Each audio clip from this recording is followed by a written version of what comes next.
السلام علیکم ناظرین. دس از سرفراز کرنی فرام پیغام حق. آج میرے ساتھ عطا بخاری شامل ہیں. آج ہم لوگ ڈسکشن کریں گے اسلاموفوبیا کے بارے میں. کچھ چیزیں چل رہی ہیں آج کل سوشل میڈیا میں اور کچھ ہندوستان سے بھی کچھ خبریں آئی ہیں، اس پہ ہم ذرا ڈسکس کریں گے قرآن کے حساب سے. پہلے تھوڑا میں عطا بخاری کے بارے میں بتا دوں. ان کا اپنا ایکسپوزیشن کی ہوئی ہے، انہوں نے قرآن میں کافی قرآن کی ریسرچ کی ہوئی ہے، اور ان کے کافی آپ دیکھ سکتے ہیں یوٹیوب میں ویڈیو بھی ہیں، اور قرآن کی ایکسپوزیشن مستقل کرتے ہیں. آلسو انہوں نے ایک کتاب لکھی ہوئی ہے ازمۂ رفتہ کے نام سے، جو اسلامک ہسٹری کے بارے میں ہے. تو وہ بھی بہت اچھی کتاب ہے. سارے ویورز سے میں کہوں گا کہ ریکمینڈ کروں گا کہ ان کی وہ کتاب کو ضرور پڑھیں. بہت اچھی ہسٹری کی کتاب ہے. عطا بھائی السلام علیکم. وعلیکم السلام. کیسے ہیں آپ؟ ٹھیک ٹھاک؟ جی اللہ کا شکر، بالکل ٹھیک ٹھاک. اچھا، یہ پروگرام ہم لوگ اس وقت ریکارڈ کر رہے ہیں. آج سنڈے کا دن ہے اور 14 تاریخ ہے، اور تقریباً پاکستان میں اس وقت 10 بجے ہیں. امریکہ میں ایکچولی 10 بجے ہیں، اور پاکستان میں اس وقت آپ کے 7 بجے ہوں گے. اچھا، اس پروگرام میں جو ہم بات کریں گے آج، ایک تو یہ کہ جو سلسلہ شروع ہوا ہے عطا بھائی، وہاں پر انڈیا میں ایک صاحب نے سپریم کورٹ میں فائل کیا ہے کیس. وہ کہتے ہیں کہ آپ جو 26 آیتیں ہیں ان کو اس میں سے نکالا جائے قرآن میں سے. تو پہلا سوال تو میرا آپ سے یہ ہے کہ یہ جو قرآن کا جو کلیکشن ہے جو کیا گیا ہے، ان کا یہ آرگیومنٹ ہے کہ جو حضور کے بعد جو خلیفہ آئے ہیں 3، انہوں نے اس قرآن میں اپنی چیزیں امینڈ کی ہیں اپنے حساب سے، تاکہ وہ اسلام کو اپنی طاقت کے زور پہ پھیلائے جائیں. آپ کیا کہتے ہیں اس کے بارے میں؟ اس قرآن سے آپ کیا سمجھتے ہیں کہ یہ ان کا آرگیومنٹ جو یہ کہہ رہے ہیں، یہ جسٹیفائی کر رہے ہیں اپنا آرگیومنٹ؟ اصل میں یہ چیز مس کنفیوژن پیدا ہوئی ہے، پیدا کی گئی ہے لٹریچر کے اندر. دیکھیے، ہم یہی بار بار یہ چیزیں ایڈوکیٹ کر رہے ہیں، بتا رہے ہیں کہ ہمارا جو سلیبس ہے یہ ٹھیک کیا جانا چاہیے، اس کو ریویو کیا جانا چاہیے. اس میں بہت ساری چیزیں ہیں جو فیکٹس کے اگینسٹ ہیں اور قرآنی جو حقائق ہے اس کے بھی خلاف ہے. اس سلسلے میں بنیادی چیز جو سمجھنے کی ہے تو وہ تو اللہ نے خود اپنی کتاب کے بارے میں خود کہا ہے کہ اِنَّهُ عَلَيْنَا جَمْعُهُ، کہ وہ خود کہتا ہے کہ ہمارے اوپر ہے کہ ہم نے اس قرآن کو جمع کرنا ہے. تو اللہ نے اس قرآن کو خود جمع کیا اور نبی کریم صلی اللہ علیہ وسلم پر اس کا نزول کیا، اور اس کے بارے میں واضح طور پر کہا کہ ہم اس کے جمع کرنے والے ہیں. تو جب اس کا جو آتھر ہے بک آف اللہ کا جو آتھر ہے خود اللہ، وہ خود بتا رہا ہے کہ ہم اس کو جمع کرنے والے ہیں. تو جب وہ خود جمع کرنے والا ہے تو یہ ضرورت ہی نہیں تھی ان روایات کی کو سلیبس میں داخل کرنے کی، جو بالکل وضعی روایات ہیں جن کے اندر یہ آیا ہے کہ رسول صلی اللہ علیہ وسلم قرآن کو ادھورا چھوڑ گئے، اور بعد میں پھر جو خلفائے ثلاثہ ہیں یعنی صدیق رضی اللہ عنہ، عمر رضی اللہ عنہ اور عثمان رضی اللہ عنہ، انہوں نے پھر اپنے اپنے دور خلافت میں قرآن کو کمپائل کیا. تو جمع کیا، کمپائل کیا، مرتب کیا. تو فائنل جو ہے پھر عثمان رضی اللہ عنہ نے اس قرآن کو پھر اس کی آگے پھر نشر و شائع کی. تو یہ جو جتنی بھی روایات ہیں ہماری روایات کے اندر، یہ وضعی ہیں، ان کی کوئی حقیقت نہیں ہے. قرآن جو ہے یہ اس کے اندر اس کا جو کنٹینٹس ہے وہ وحی ہے، وحی کی تعلیم ہے. وحی کیسے آتی تھی، اس کی کیا کیفیت ہوتی تھی نزول کے وقت، کس طرح یہ جمع ہوئی، انسانی عقل اس کو نہیں سمجھ سکتی. ہاں، جو وحی کا کانٹینٹ ہے کہ وحی کے اندر کہا کیا گیا ہے، وہ عقلی دلائل کے اوپر بالکل پوری اترتی ہے.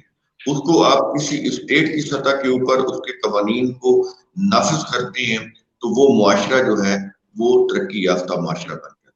تو یہ چیز اچھا تو پھر ان کا جو یہ آرگیومنٹ ہے کہ یہ 3 خلیفاؤں نے اس کو امینڈ کیا ہے اور اس لیے امینڈ کیا اپنے طاقت کے زور پہ، اور چاہے ان کا مقصد یہ تھا کہ وہ طاقت کے زور پہ اسلام کو پھیلائے، تو یہ ان کا آرگیومنٹ آپ اس کے کیا کلیریفائی کریں گے اس میں؟ جی، تو پہلا کا میں نے جواب دیا کہ انا علینا جمع و قرآن، یہ تو قرآن کی بات ہوگی۔ اب آ جاتے ہیں کہ یہ تو بات جو ہے اصل میں ہمارے لوپ ہول تو ہمارے لٹریچر کے اندر ہے، ہمارے سلیبس کے اندر ہے۔ اس چیز سے انہوں نے وہ چیز اٹھائی کہ صحابہ نے قرآن جمع کیا، اور جو اگلا ان کا اعتراض ہے کہ صحابہ نے یعنی وہ جو 3 خلفاء ہیں انہوں نے ایک تو طاقت کے زور پر قرآن کے اندر 26 وہ جو آیات کا وہ جو انہوں نے عدالت کے اندر کیس دائر کیا ہے جی جی، وہ داخل یعنی اپنا جو اپنی لڑائی کو جسٹیفائی کرنے کے لیے، اپنی حکومت اور اقتدار کے لیے، اور آگے یہ تھا کہ اسلام کو پھیلانے کے لیے۔ تو دیکھیں اسلام کو پھیلانے کے لیے انہوں نے جنگیں نہیں کی تھی، یہ ذہن میں رکھ لیں۔ 2 اسٹیٹ تھیں، 2 ایمپائر تھیں جو ان کے خلاف تھیں، پرشین امپائر اور رومن امپائر۔ یہ دونوں امپائر عربوں کو دبا رہی تھی۔ یہ ایک پولیٹیکل معاملہ ہے، اس کو اسلامی نہیں بنانا چاہیے۔ سلیبس میں جہاد کے نام پر اس کو داخل کیا گیا، ایسا بالکل نہیں تھا۔ یہ تو نبی کریم صلی اللہ علیہ وسلم کے دور سے بھی پہلے، یعنی ابھی نبی کریم صلی اللہ علیہ وسلم پیدا بھی نہیں ہوئے تھے، تو قبل از اسلام یہ دونوں امپائر جو تھیں عربوں کی دشمن تھی، ان کے خلاف کھڑی تھی، ان کو دبا رہی تھی، ان کو اپنا غلام بنانا چاہتی تھی۔ لیکن عرب بڑے آزاد لوگ تھے، بڑے حریت پسند لوگ تھے، وہ ان کے غلام نہیں بنے۔ تو جب نبی کریم صلی اللہ علیہ وسلم آئے تو انہوں نے اس منتشر قوم کو، کیونکہ عرب کے جو لوگ تھے یہ بادیہ نشین تھے، یہ حکومت، سلطنت اور کسی بھی معاشرتی نظام کو نہیں سمجھتے تھے، تو نبی کریم صلی اللہ علیہ وسلم نے قرآنی اصولوں کی روشنی میں ان کو ایک جماعت بنایا، ایک مہذب جماعت بنایا، ایک آرگنائزڈ جماعت بنایا۔ تو جب وہ آرگنائزڈ جماعت بنی تو یہ دونوں جو امپائرز تھیں،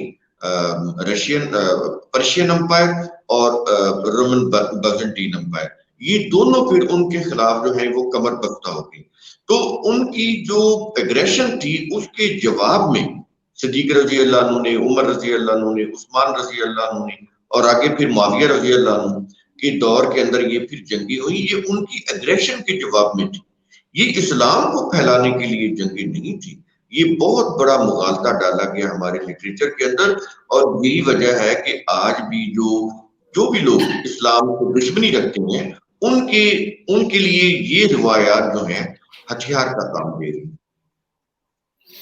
اچھا، ایک دوسرا آرگیومنٹ یہ بھی ہے ان کا کہ یہ کہتے ہیں کہ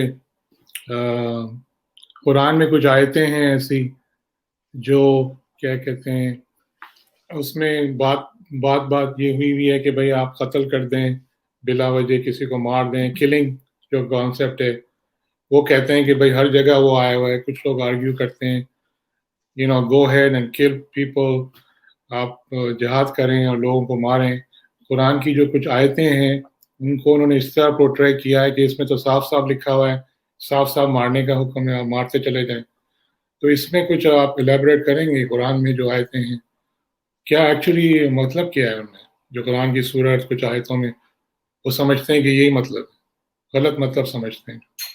سرفراز صاحب، میں آپ سے مخاطب ہوں۔ فار ایگزامپل، اللہ نہ کرے آپ کے اوپر کوئی بندہ حملہ آور ہوتا ہے، بھلے وہ آپ کا کتنا قریبی عزیز بھی کیوں نہ ہو، ایسی صورتحال پیش آ جاتی ہے کہ بعض دفعہ اپنے لوگ بھی لڑائی پہ اتر آتے ہیں۔ اگر وہ آپ کے اوپر اپنا عزیز بھی اگر حملہ آور ہوتا ہے تو آپ کیا کریں گے؟ میرا آپ سے سوال ہے۔ تو بیسکلی آپ یہ کہہ رہے ہیں کہ وہ جتنی بھی قرآن میں صورت اور آیتوں میں بیان کیا ہے وہ آپ کو ڈیفنس کے لیے بتایا گیا ہے کہ آپ کو، فار ایگزامپل آپ کی ملٹری ہے تو ملٹری ٹو ملٹری، آپ اگر کوئی آپ پہ حملہ کرتے آپ کو ڈیفنس کیسے کرنا ہے، آپ یہ کہہ رہے ہیں کہ یہ مطلب ہے ایکچولی قرآن۔ ایگزیکٹلی قرآن کریم کے اندر کہیں بھی مسلم اقوام کو ایگریشن کی اجازت نہیں دی گئی۔ جب بھی ان کے اوپر کوئی دشمن قوت حملہ آور ہوگی اس کے جواب میں ان کو اپنے ڈیفنس کی اجازت دی گئی ہے، ایگریشن کی اجازت نہیں دی گئی، اور اس کے اندر بھی اتنی احتیاط برتی گئی ہے کہ قرآن کریم یہ کہتا ہے کہ تم دفاع میں بھی ان کے ساتھ کسی قسم کی زیادتی نہیں کرو گے۔ میں آپ کے سامنے یہ بالکل سٹارٹ کی وہ باتیں رکھتا ہوں، سورہ البقرہ بالکل سٹارٹ میں ہے، دوسرے نمبر کی سورہ ہے، اس کی آیت نمبر 190 میں دیکھیں کہ وہ قرآن میں کہا جا رہا ہے کہ وَقَاتِلُوا فِي سَبِيلِ اللَّهِ، اور اللہ کی راہ میں ان سے لڑو۔ اچھا، یہ کن سے لڑنا ہے؟ قرآن کریم نے اس کو ڈیفائن کیا ہے، کن سے لڑنا ہے؟ کہتا ہے الذین یقاتلونکم، جو تم سے لڑیں۔ یعنی یہ کنڈیشنل ہو گیا نا کہ اگر وہ تم سے لڑتے ہیں تو تم نے ان سے لڑنا ہے، اگر وہ تمہارا قتال کرتے ہیں تو تم نے ان کا قتال کرنا ہے، ادروائز نہیں۔ تو یہ تو اس کا انداز اسلوب بتا رہا ہے کہ ایگریشن کی تو اجازت ہی نہیں، اور آگے کہہ رہا ہے کہ جب وہ تم سے لڑیں، قتال کریں، اور جواب میں ظاہر ہے تم بھی اپنے دفاع میں ان سے لڑو گے، قتال کرو گے، لیکن آگے وہ حکم دے رہا ہے کہ وَلَا تَعْتَدُوا، زیادتی نہ کرنا، یہ ہے وَلَا تَعْتَدُوا، کہتا ہے کہ زیادتی بالکل نہیں کرنی، اور آگے کہہ رہا ہے اسی چیز کو ایمفیسائز کرنے کے لیے کہ ان اللہ لا يحب المعتدین، کیونکہ اللہ زیادتی کرنے والوں کو پسند نہیں کرتا۔ اندازہ لگائیں کہ وہ کس طرح سے بات کو واضح کر رہا ہے، اور اگلی آیت ہے سورہ البقرہ کی آیت نمبر 191، اس میں کہا جا رہا ہے کہ وَاقْتُلُوهُمْ حَيْثُ ثَقِفْتُمُوهُمْ، پیچھے بات کر رہی نا اس نے کہ اگر وہ تمہارا کتاب تم سے لڑائی کرے تو پھر اپنے دفاع میں تم ان سے لڑائی کرو گے، لیکن زیادتی نہیں کرنی۔ اور آگے کہہ رہا ہے کہ اور انہیں قتل کرو جہاں پاؤ، جس کا انہوں نے اس کے کانٹیکسٹ سے کاٹ کر اتنا جز بیان کر دیتے ہیں کہ وَاقْتُلُوهُمْ حَيْثُ ثَقِفْتُمُوهُمْ، تو پوری بات بیان کریں نا، جو پیچھے سے اس کی سٹیٹمنٹ چلی آ رہی ہے وہ کیوں نہیں بیان کرتے؟ یہ کیوں نہیں بیان کرتے جو کہہ رہا ہے کہ وَلَا تَعْتَدُوا، اور زیادتی نہ کرو، ان اللہ یحب المعتدین، اللہ زیادتی کرنے والوں کو پسند نہیں کرتا، یہ بات نہیں بتاتے وہ، یہ کانٹیکسٹ کو کاٹ کے صرف اتنا حصہ لے لیتے ہیں کہ وَاقْتُلُوهُمْ حَيْثُ ثَقِفْتُمُوهُمْ، انہیں قتل کرو جہاں تم پاؤ، یہ نہیں ہے، پیچھے سے ملائیں اس کا جو ربط ہے، تو وہ پیچھے سے بات یہ ہو رہی کہ اگر وہ تمہارا قتال کریں تو تم بھی پھر جواب میں اپنے دفاع میں ان کا قتال کرو۔ اور آگے کہہ رہا ہے کہ وَأَخْرِجُوهُمْ مِنْ حَيْثُ أَخْرَجُوكُمْ، کہتا ہے کہ تم صرف انہیں وہاں سے نکال سکتے ہو جہاں سے وہ تمہیں نکالے، یہ نہیں ہے کہ اگر ایک جگہ پہ انہوں نے تمہیں نکالا ہے تم ہر جگہ سے ان کو نکال دو، یہ نہیں ہے، جہاں سے انہوں نے تمہیں نکالا، یہ الفاظ دیکھیں وَأَخْرِجُوهُمْ مِنْ حَيْثُ أَخْرَجُوكُمْ، اور انہیں نکال دو جہاں سے انہوں نے تمہیں نکالا ہے، اس کا مطلب یہ ہوا پہلے انہوں نے تمہیں نکالا ہے، جواب میں تم ان کو نکالو گے، لیکن احتیاط اتنی برت رہا ہے کہ صرف اسی جگہ سے تم ان کو نکالو گے جہاں سے انہوں نے تمہیں شہر بدر کیا ہے، کہیں اور سے۔ اور آگے پھر قرآن دیکھیں وارن کر رہا ہے، کہتا ہے کہ وَالْفِتْنَةُ أَشَدُّ مِنَ الْقَتْلِ، کہ جو فتنہ ہے یہ تو قتل سے بھی بہت بڑا جرم ہے، وہ فتنہ پھیلا رہے ہیں تو تم اس فتنے کو بند کرنے کے لیے اتنی ہی جنگ کرو گے، اس سے زیادہ نہیں، اس میں اتحاد کرو گے، زیادتی نہیں کرو گے، وہیں سے ان کو نکالو گے جہاں سے انہوں نے تمہیں شہر بدر کیا ہے۔ تو مجھے یہ بتائیں کہ یہ آیات اگر ان کو اسی طرح انٹرپریٹ کر دیا جائے تو پھر کسی کو کنفیوژن نہیں ہوگی۔ کنفیوژن ہو رہی ہے کہ ہمارا جو سلیبس، ہمارے جو روایتوں کی روح سے جو تفسیریں اور تراجم ہیں وہ دشمن کو مواقع فراہم کر رہے ہیں کہ وہ ہمارے اوپر اس طرح کی اعتراضات کریں، یا ہماری جو کتاب ہے جو بک آف اللہ ہے اس کے اوپر اعتراض کریں۔ بہت اچھا آپ نے ایکسپلین کیا۔ تو آپ کا خیال میں جو سارا کنفیوژن کریٹ ہوا ہے وہ غلط ترجموں کی وجہ سے ہوا ہے، اور لوگ صحیح طرح اس کو سمجھے نہیں اور اسی کو لے کے بیٹھ گئے اپنے مفاد کے لیے، وہ غلط ترجموں کو لے کے، اور پھر وہ پورٹرے کر رہے ہیں کہ بھئی سارا جو اسلام ہے وہ یہی ہے کہ کلنگ کرو اور یہ کرو۔ آپ کے خیال میں یہی وجہ ہے، اس کی بنیاد جو ہے غلط ترجمے ہیں؟ میں یہ کہہ رہا ہوں کہ یہ غلط ہے، یہ صحیح ہے، تو لوگ خود فیصلہ کریں گے. دیکھیں ہم فیصلہ کرنے نہیں بیٹھے، ہم تو لوگوں کو بتا رہے ہیں کہ بالکل قرآن بھی کہہ رہا ہے. کیونکہ میرے سامنے قرآن کا جو عربک ٹیکسٹ ہے میں تو اس کو دیکھوں گا. میں یہ نہیں دیکھوں گا کہ اس کی تفسیر میں کیا لکھا ہے، یا فلاں جو شیخ ہیں یا امام ہیں انہوں نے اس کی تفسیر کیا کی ہے.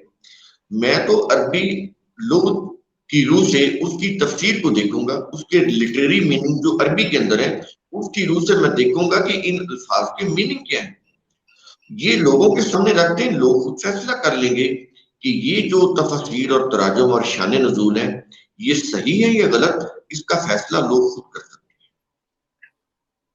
ابھی ان کا یہ آرگیومنٹ ہے جنہوں نے کیس کیا ہے جن صاحب نے، کہ انہوں نے تقریباً 57 جو وہاں پر اسلامک سینٹرز ہیں انڈیا میں، ان کو یہ سوال اٹھایا ہے اور کسی کا جواب نہیں آیا ابھی تک. وہ اس کو کلیریفائی نہیں کر پا رہے کہ جی. بھئی یہ وہ اس کی وجہ یہ ہے کہ میں نے آپ کو بتایا کہ جس طرح ہماری روایات ہیں وضع کی گئی اور ان کو پھر تفسیروں میں لایا گیا، ان کی روح سے قرآن کی انٹرپریٹیشن کی گئی، تو ان کے پاس جواب نہیں ہے. وہ جو بھی جواب دیں گے وہ درست نہیں ہوگا، بڑی مشکل ہو جائے گی. جواب درست اسی وقت آپ دے سکتے ہیں جب آپ ایبسولوٹلی بک آف اللہ اور اس کا جو عربک ٹیکسٹ ہے اس کو سامنے رکھیں اور اس کو عربک زبان کی روح سے آپ بات کریں تو بالکل بات واضح ہو جائے گی. کسی کو اعتراض کرنے کا موقع ہی نہیں آ سکتا. بالکل اعتراض تو اس وجہ سے ہو رہا ہے نا، جو ہمارا لٹریچر ہے وہ جی جی تفسیر ہو، ترجمہ ہو، ہمارا سلیبس ہو، جہاد کی وہ جو اتنا ایمفیسائز کر کے سلیبس میں ڈالا گیا وہ ہو، تو اس وجہ سے کنفیوژن پیدا ہوئی. اچھا، جو مین جو سوال ہے جو لوگوں کے ذہن میں آتا ہے کہ ہمیشہ سے یہ سنتے آئے ہیں ویسٹ میں بھی اور دوسری کنٹریز میں، جو خاص طور پہ جو ویسٹرن میڈیا ہے وہ یہ پلے کرتا ہے کہ اسلام جو ہے وہ پھیلایا گیا ہے، اپنے طاقت کے زور سے اسلام کو پھیلایا گیا ہے. انہوں نے انہیں اپنے کیا کہنا چاہیے طاقت کا زور کیا. جو پہلے 3 خلیفہ تھے انہوں نے جو پھیلایا اسلام کو اپنے طاقت کے زور پہ پھیلایا. یہ کیا بات صحیح ہے؟ نہیں، یہ بات بالکل صحیح نہیں ہے. طاقت تو ان کے پاس تھی، لیکن اس میں کوئی شک نہیں ہے، وہ تو اللہ تعالیٰ کا وعدہ ہے کہ جو بھی مسلم قوم اللہ کے جو کتاب ہے اس کو فالو کرتی ہے تو اللہ کے قانون کی روح سے ان کو زمین کے اوپر اقتدار ملتا ہے. تو بالکل ان کو ملا، لیکن ان کا جو اقتدار تھا، آج آپ رومن ہسٹری کو دیکھیں جو رومن نے لکھی، حالانکہ وہ کرسچن ہے، تو آپ دیکھیں گے کہ ان کی جو فتوحات ہیں یا ان کا جو نظام حکومت ہے تو وہ تو خود اس کے اوپر رشک کرتے ہیں. وہ تو اتنی انصاف پر مبنی ان کی حکومتیں تھیں کہ جن کے اوپر کوئی اعتراض نہیں کیا جا سکتا. یہ ہسٹری جیسے بھی ہے، اسی ہسٹری سے اندازہ ہوتا ہے کہ ان کی حکومتوں میں ایگریشن نہیں تھا. اسی ہسٹری سے ثابت ہوتا ہے کہ انہوں نے دفاعی طور پر جنگیں لڑی، ایگریشن نہیں کی انہوں نے. اسی ہسٹری سے معلوم ہوتا ہے. میں نے جو کتاب لکھی عظمت رفتہ، اس کا مین جو تھیم ہے وہ یہی ہے کہ صحابہ کرام نے یا خلفائے ثلاثہ نے یا بعد میں جو معاویہ رضی اللہ عنہ اور آگے، انہوں نے جتنی بھی جنگیں لڑی وہ اپنے ڈیفنس میں لڑی تھی، اپنے وجود کو اپنی سروائیول کے لیے لڑی تھی. یہ نہیں تھے کہ انہوں نے ایگریشن کیا تھا. تو یہ جو ایکسٹینشن جو بتاتے ہیں ہسٹری کے اندر وہ صحیح نہیں ہے، اس طرح سے نہیں. یہ بہت باریک فرق ہے، اس کو سمجھنا پڑے. نہیں، بہت اچھا آپ نے سمجھایا. اور میرے خیال میں یہ جو کنفیوژن ہے آج کل جو پھیلایا گیا ہے، آپ سمجھتے ہیں کہ اس میں کوئی ہمیں نہیں پتا کہ اس کا بیک گراؤنڈ کیوں ہے، کیوں انہوں نے یہ ایشو اٹھایا ہے. آپ کے کچھ علم میں ہے اس کی کیا وجہ ہو سکتی ہے کہ یہ جو انہوں نے ایک دم سے کیس کر دیا اور یہ سب چیزیں آ رہی ہیں سوشل میڈیا میں؟ دیکھیں، ایک تو آپ یہ دیکھ رہے ہیں کہ ہندوستان کے اندر ہندوتوا جو ہے ان کی آئیڈیالوجی ہے کہ اس میں صرف ہندو رہنے چاہیے، باقی کوئی نہیں رہنا چاہیے. تو ایک تو چونکہ وہاں پر مودی سرکار کی حکومت ہے، تو ہندوتوا کا جو ان کا فلسفہ ہے وہ اس حکومت نے بہت اس کو یوں کہہ لیں ایکسپینڈ کیا ہے، اس کو اسٹیبلش کیا ہے بڑی شدت پسندی کے ساتھ. اس میں بڑی وہ ایکسٹریمزم پہ چلے گئی. جی جی ایکسٹریمزم تو مسلمانوں میں بھی ہے، ان کے ملکوں میں بھی ہے، لیکن اس وقت وہ بہت زیادہ آگے چلے گی. تو اس وجہ سے یہ چیزیں ہو رہی ہیں. اور پھر ہمارے سلیبس کے اندر کیونکہ ایسی چیزیں ہیں جس کی وجہ سے جو اسلام کے دشمن ہیں ان کو موقع ملتا ہے، وہ پھر ان چیزوں کو اچھالتے ہیں، ان چیزوں کو لے کر آتے ہیں. تو یہ چیزیں وجہ بن رہی ہیں. تو اس میں پہلا جو کام کرنے والا ہے وہ یہ ہے کہ ہمارا جو سلیبس ہے، اسپیشلی جو ہماری جو کتب روایات ہیں، ہماری جو ہسٹری ہے، یہ کتب روایات بھی ہسٹری ہے، سیرت بھی ہسٹری ہے، تفسیر جو ہے یہ بھی ہسٹری ہے.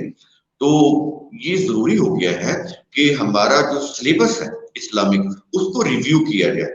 اس کے اندر ایسا مٹیریل جو قرآن کے خلاف ہے، جو بیسک ایمانیات کے خلاف ہے، جو نبی کریم صلی اللہ علیہ وسلم کی ذات مقدس کے خلاف ہے، جو نبی کریم صلی اللہ علیہ وسلم کی ختم نبوت کے خلاف ہے، جو ازواج مطہرات کے خلاف ہے، جو اصحاب النبی صلی اللہ علیہ وسلم کے خلاف ہے. تو اس طرح کا جتنا بھی مواد ہے وہ اس کو کالا دم کیا جائے، اس کو نکالا جائے، ختم کیا جائے. یہ بہت ضروری ہے. اور ایک کنسنسس پیدا کیا جائے کہ یہ چیزیں جو ہیں اسلام کے خلاف ہیں، ان کو نکال دی جائے. تو یہ پھر یہ ہوگا کہ اعتراضات اس طرح کے آنے بند ہو جائیں گے. تو پہلے ہمیں اپنے گھر میں صفائی کی ضرورت ہے. جب وہ ہوگی تو پھر مخالفین کو موقع ہاتھ نہیں آئے. آپ نے اچھا پوائنٹ ریز کیا. آئی تھنک بڑا ضروری ہے کہ اپنا گھر صحیح کرنا ضروری ہے. آپ کے خیال میں جو کنفیوژن ہو رہا ہے اور جو لوگ ڈیفینڈ نہیں کر پا رہے ہیں صحیح طرح جو قرآن کی جو صحیح ٹیچنگز ہیں یا صحیح جو کس کو اسلام کہتے ہیں، اسی وجہ سے ہے کہ وہ اپنا گھر صاف نہیں، اس لیے ڈیفینڈ نہیں کر پا رہے ہیں؟ جی بالکل بالکل ایسا ہی ہے. کیونکہ یہ جو جہاد کی جیسے انہوں نے بات کی، تو وہ کہہ رہے ہیں کہ جہاد کی وجہ سے جو تعلیم دی جا رہی ہے، اب وہ جہاد کو جوڑ رہے ہیں قرآن کے ساتھ. دیکھیے قرآن میں لفظ جاہدو ہے، جہاد نہیں ہے. جاہدو کے لفظ سے انہوں نے جہاد بنایا. تو جاہدو کا مطلب ہوتا ہے کوشش کرنا، ٹو اسٹرگل کرنا. تو قرآن کریم نے اسٹرگل کا کہا ہے. اب اسٹرگل میں مرڈر یا کلنگ تو ہے نہیں. اب انہوں نے جہاد بنایا، جاہدو سے جہاد بنایا. جہاد کے اندر انہوں نے مرڈر کلنگ ڈالی اور پھر کہا کہ جو کلمہ نہیں پڑھتا بس ٹھیک ہے، اس کی گردن اتار دو، اس کا اقتدار چھین لو، اس کا سب کچھ چھین لو. تو یہ چیزیں اسلام کی، قرآن کی، اسلام تو وہ چونکہ ہمارے فرقوں کے اسلام بن گئی. میں قرآن کی بات کرتا ہوں. تو قرآن کے بالکل جو تعلیم ہے اس کے خلاف جتنی بھی تعلیم ہے. قرآن نے اسٹرگل کی بات کی ہے. جو مرڈر یا کلنگ کا معاملہ ہے وہ بالکل اینڈ پہ آتا ہے جب دشمن حملہ آور ہو جائے، ایگریشن پہ آ جائے. تو اس کی جواب میں، اس کی ڈیفنس میں آپ کر سکتے ہیں، اس کی اجازت ہے. ادروائز اس قتال کی اجازت نہیں ہے. جہاد تو ہر وقت ہے. ایک سٹوڈنٹ جب اپنی اسٹڈی کر رہا ہوتا ہے، ڈاکٹر بننے کے لیے اپنی ایفرٹس کر رہا ہوتا ہے، وہ جہاد کر رہا ہوتا ہے. ایک شخص انجینئرنگ کر رہا ہے، اس کے لیے اسٹرگل کر رہا ہے کہ میں بڑا ہو کے انجینئر بنوں، وہ اسٹرگل کر رہا ہے.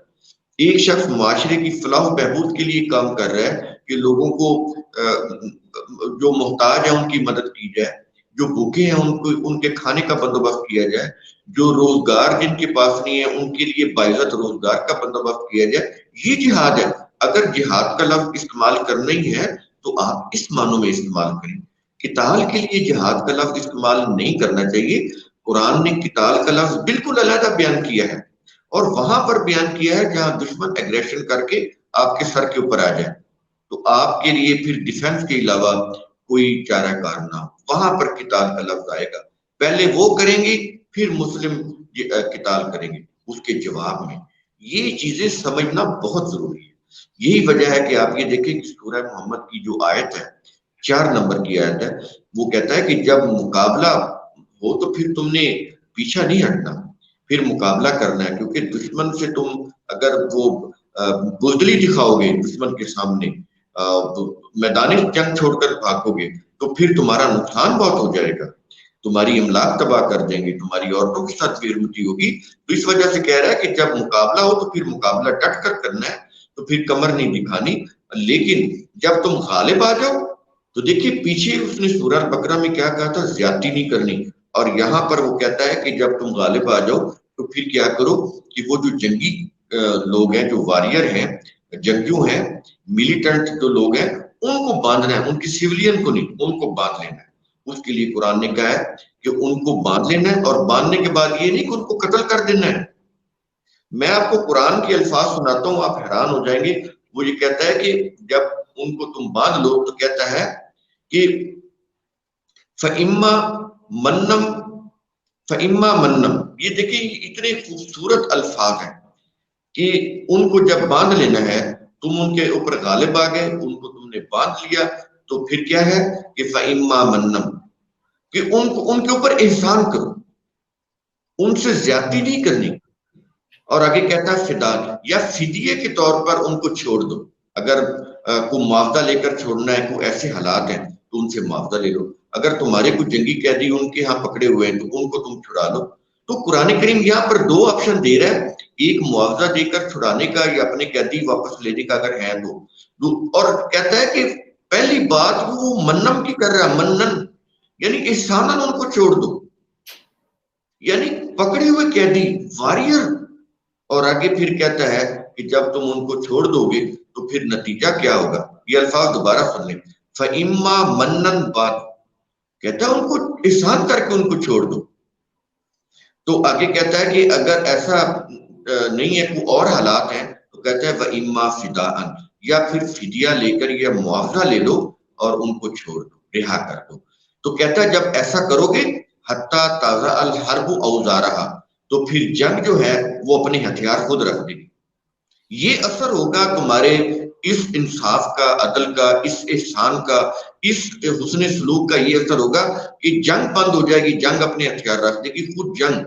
اندازہ لگائے قرآن کریم، اور آگے کہتا ہے ذالک، تم یہ کر کے دیکھو ایسا ہی ہوگا جو ہم کہہ رہے ہیں، یہ ہمارا بنایا ہوا قانون ہے۔ تو دیکھیں اس طرح سے چیزوں کو سمجھنے کی ضرورت ہے۔ تو یہ شدت پسندی، ایکسٹریمزم اسلام میں تو ہو ہی نہیں سکتی، لیکن وہ ہوئی کیسے، داخل کی گئی روایات کے ذریعے سے۔ تو ان شدت پسند روایات نے آج موقع فراہم کیا ہے کہ آج ہم پاکستان کے وہ FATF میں چلے گئے، ہمارے اوپر پابندیاں لگ رہی ہیں، اسی وجہ سے ہم بلیک وہ گرے ایریا میں چلے گئے ہیں۔ تو اس گرے لسٹ سے نکلنے کے لیے کیا چیزیں کرنی پڑیں گی، یہ چیزیں صحیح کرنے کی ضرورت ہے۔ سلیبس کو ریویو کیا جائے، جہاد کا جو نظریہ ہے وہ قرآن کی روح سے کیا جائے، جو قرآن نے بتایا، جو ہم یہاں پر آپ کو بتا رہے ہیں۔ اگر اس طرح سے چیزیں ٹھیک کر لی جائیں تو یہ ہم گرے لسٹ سے بھی نکل جائیں گے، اور ہمارا دشمن بھی کوئی نہیں ہوگا۔ دیکھیے اگر آپ کسی کو نہیں چھیڑتے تو دوسرا بھی نہیں چھیڑے گا۔ جب آپ کہیں گے کہ جی اللہ نے ہمیں کہا ہے کہ بس ان کو مارو اور ان کی حکومت لے لو، غزوہ ہند ہمارے رسول نے کہا ہے کہ تم غزوہ ہند کرو گے اور تم ہندوؤں کے اوپر فتح پاؤ گے، تو جب اس طرح کی چیزیں آپ ان کو بتائیں گے، وہ آپ سے کہیں زیادہ طاقتور ملک ہے، وہ پھر آپ کو کیوں چھوڑنے لگا ہے، وہ آپ کو کیوں معاف کرے گا؟ تو یہ چیزیں ہیں، ہر ایکشن کا ایک ریئیکشن ہوتا ہے۔ پہلے ہمیں خود اپنے آپ کو صحیح کرنا چاہیے، جیسے قرآن نے کہا ہے کہ تم زیادتی نہ کرو، تو جب ہم زیادتی کریں گے اس کا نتیجہ تو پھر ہمیں بھگتنا پڑے گا۔ بہت آپ نے بہت اچھا ایکسپلین کیا عطا بھائی، عطا بخاری، آپ نے بہت اچھا آج ساری چیزیں آپ نے کلیئر کی ہیں جو کنفیوژن پھیلا ہوا ہے کافی دنوں سے۔ بہت بہت شکر گزار ہوں آپ کا، اور انشاءاللہ پھر دوسرے پروگرام میں ہم آپ کو شامل کریں گے کسی اور ٹاپک سے۔ بہت بہت شکریہ آپ کا ٹائم کا۔ اللہ حافظ، اللہ حافظ، اللہ آل دی بیسٹ، شکریہ۔